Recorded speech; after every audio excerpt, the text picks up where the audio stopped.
Okombo ya Tata, pe ya Mwana, pe ya Elimo Santu. Amen. Mokonzi Nzambe olingi biso na bolingo suka te, ozali ngolu, ozali malamu. Opesi biso makabo ndenge na ndenge. Opesi biso mabongi ya kitoko penza. Olingi biso talakati na nini na bondeko bakala. Onzela ba profeta otei biso makambo mutu ya penza. Mwana wa Yesu Kristu motinda moyo awonse tangwa yepe afungoli makanisi mabiso na sango elamu. Asalisi biso pote toyeba polele oyo kolingaka. Atei biso mingi penza bolingo.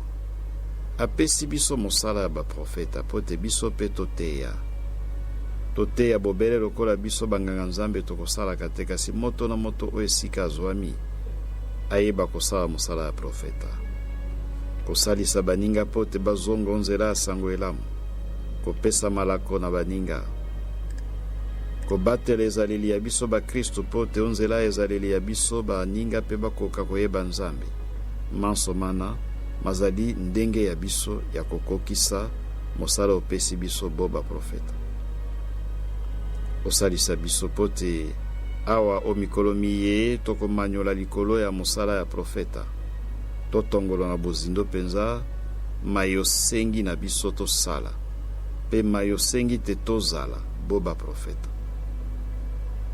Obenisa biso mokonzi, benisa baeba komitungisa na pasi mingi penza na bokono bobeboye pandemi e.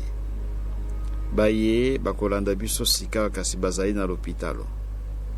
Na boloko baeba komitungisa na pasi ndenge na ndenge na minyoko ndenge na ndenge. Baeba zali kobunda bitumba ndenge na ndenge ya nzoto pe ya molimo. Bayembele balakela bango mabe na boko bato pe sika bako mitungisa.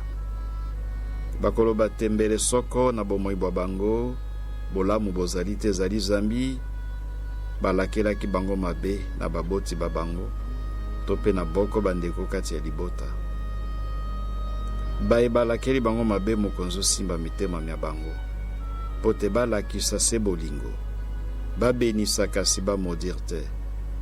Pe baye bakokanisa te bomoi bwa bango ebebi zambi balakela ki bango mabe simba mitema mya bango obenisa bango. Obenisa bango pe opesa bango elikia te awa yo obenisi bango babosa na likambo etali malédiction oyo uti na libota to esika esusu. Zambi bobenisi bwa yo eko décrire malédiction nyonso.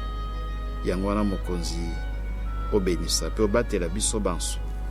Okombo ya Tata pe ya Mwana pe ya Elimo Santu.